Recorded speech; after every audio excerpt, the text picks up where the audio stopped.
Bonjour à toutes et à tous et bienvenue dans cette édition d'Actuel consacrée aux femmes qui s'engagent pour la défense de la nature. Fiorella Herrera a fondé l'association We Can Be Heroes et le projet Salva tu Selva, sauve ta forêt, pour préserver la forêt amazonienne au Pérou.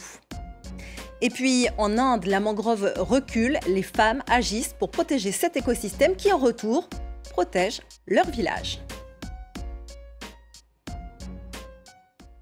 Fiorella Herrera, bonjour, merci d'être avec nous. Vous êtes biologiste marine de formation, mais c'est sur Terre que vous avez finalement trouvé votre engagement. Vous avez fondé l'association We Can Be Heroes pour former les communautés à la protection de la nature et en particulier ce projet Salva tu Selva, sauve ta forêt, pour protéger 25 000 hectares de forêt primaire amazonienne au Pérou, dans la région de Loreto. Vous racontez ce combat dans votre film El Otro Rio, un documentaire sur cet autre fleuve, le Napo, qui retrace donc vos combats pour ce fleuve et tout ce qui l'entoure. On va regarder tout de suite la bande-annonce et on en parle juste après.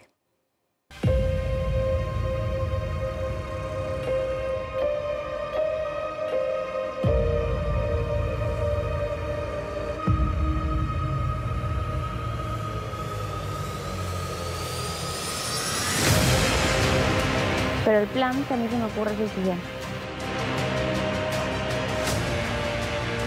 Muéstrame las guías, señor. Sabe que lo que está haciendo es ilegal.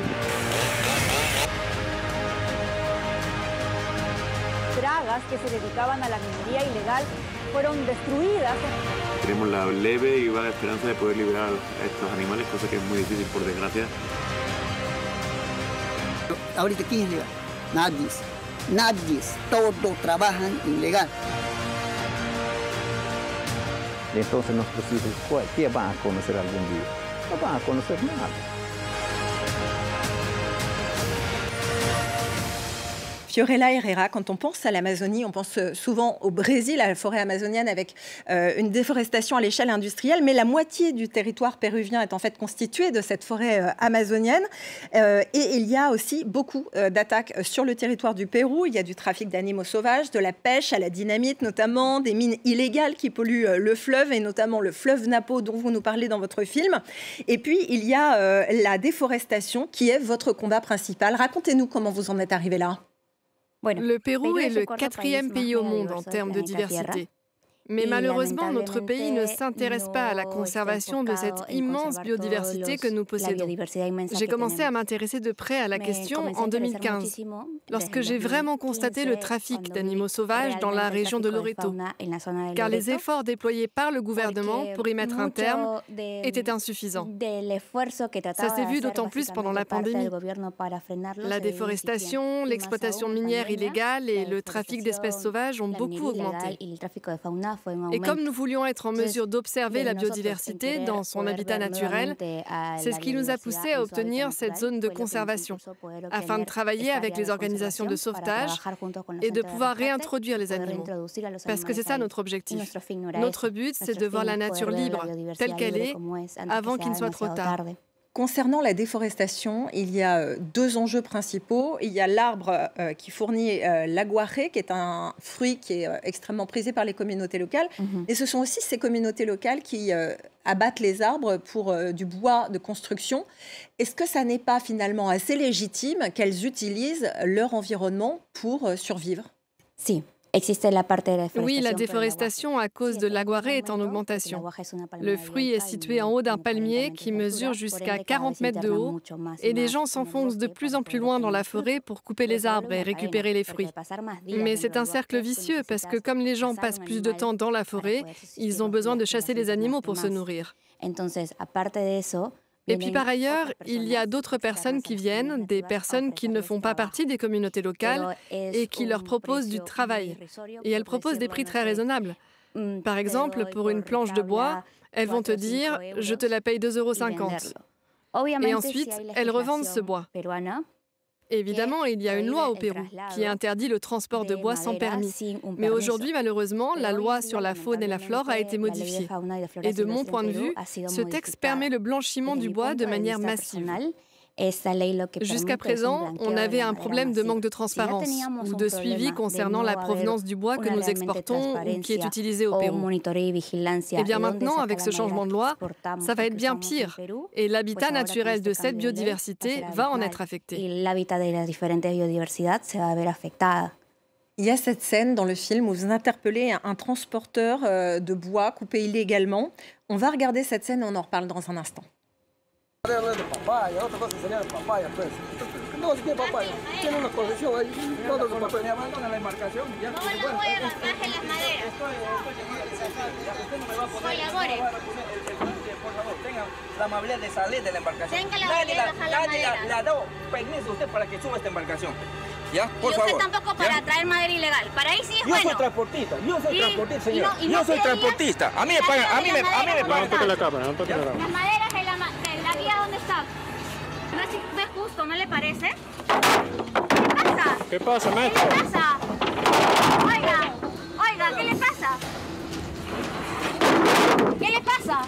¿Qué le pasa? ¿Qué le pasa? A ver, maestro, ¿por qué se pone agresivo? Señor, no te decir, mis hijos tienen que ir a mi casa. Y yo también. Y yo también. No se Yo ponga no puedo agresivo, defender maestro. eso. ¿Y qué? ¿Yo me tengo que quedar callada? ¿Qué le pasa? Yo sé que va a ser tu gusto tuyo. ¿Y no sabes que se tiene que pedir guía para transportar madera? No me interesa a mí. Ah, no te interesa. No te interesa ir a la cárcel tampoco. ¿Ah? Qu'est-ce qui s'est passé après cet épisode? Le bateau a été sanctionné par une amende, le bois a été confisqué et ces personnes ont été emprisonnées. Malheureusement, une nouvelle loi prévoit que si la personne n'est pas accompagnée d'un avocat, au bout de 72 heures, elle est libérée. Moi, j'étais dans la réserve. On n'avait pas de réseau et on ne savait pas ce qui s'était passé.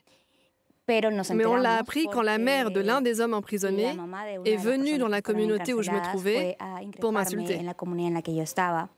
Vous n'avez jamais eu peur pour votre vie, alors qu'il y a quand même régulièrement des défenseurs et défenseuses de l'environnement qui sont assassinés, notamment au Pérou entre 2012 et 2024. 54 personnes ont été tuées. Oui, mais on ne peut pas vivre dans la peur. En Amazonie péruvienne, il y a beaucoup de machisme. Et c'est encore pire quand on est jeune et clair de peau. J'avais tout contre moi quand je suis allée à la rencontre de ces communautés. Mais le fait que je ne sois pas amazonienne, que ma famille ne soit pas d'ici, ça ne signifie pas que je sois indifférente aux problèmes de mon pays. La peur ne m'a pas limitée. Au contraire, elle m'a rendue beaucoup plus forte. Et elle m'a permis de réaliser ces choses. Peut-être que si je n'étais pas allée sur ce bateau, nous n'aurions pas pu obtenir l'interdiction du transport du bois dans cette région du fleuve Napo. Nous n'aurions pas non plus pu changer les mentalités des communautés et leur faire comprendre qu'il existe d'autres solutions. Parce qu'elles pensent que la forêt est éternelle, mais elle ne sera peut-être plus là pour leurs enfants ou leurs petits-enfants.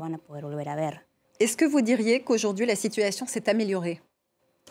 Oui, mais c'est maintenant que le travail le plus difficile va commencer, parce que les communautés vont se concentrer sur la production durable des ressources naturelles.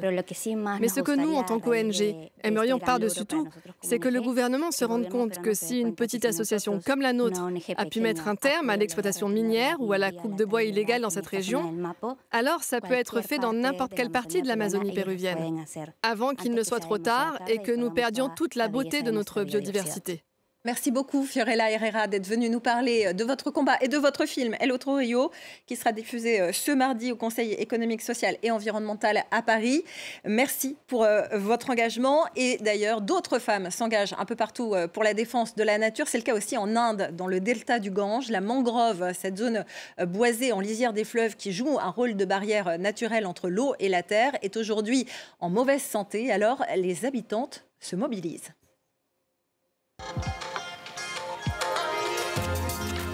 À la frontière de l'Inde et du Bangladesh, le delta du Gange prend la forme d'un épais tapis de verdure.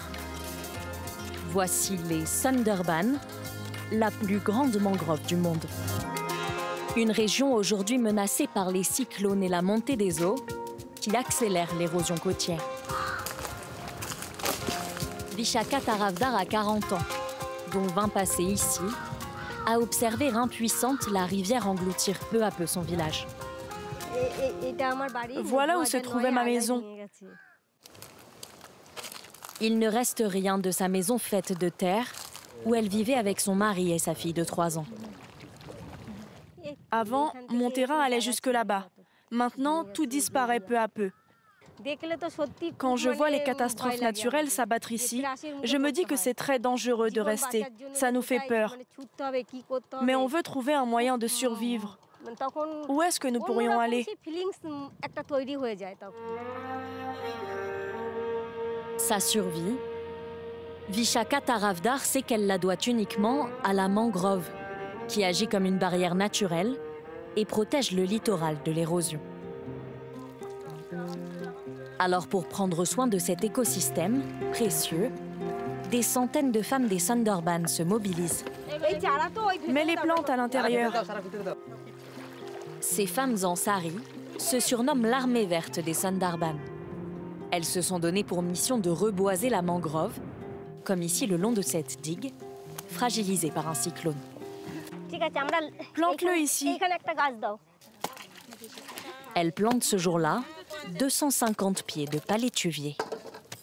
Les palétuviers ont de grandes racines qui poussent dans l'eau. En grandissant, ces racines vont permettre de tenir le sol, consolider la digue et nous protéger de l'érosion. Depuis 10 ans qu'elle a rejoint l'armée verte, Vishaka Taravdar a aidé à planter plus de 60 000 arbres et régénérer des pans entiers de cette mangrove protectrice. Regarde les feuilles comme elles ont poussé. Elles sont magnifiques. Bien sûr qu'on a toujours peur des catastrophes naturelles, mais quand on voit la mangrove en bonne santé comme ça, on se sent mieux. Ces arbres sont comme nos enfants. On les a connus tout petits et on les aide à grandir. Avec chaque arbre planté, les femmes des Sundarbans enracinent l'espoir d'un avenir plus sûr pour leurs terres et leurs familles. C'est déjà la fin de cette édition. Merci à vous de nous avoir suivis. À très bientôt sur France 24.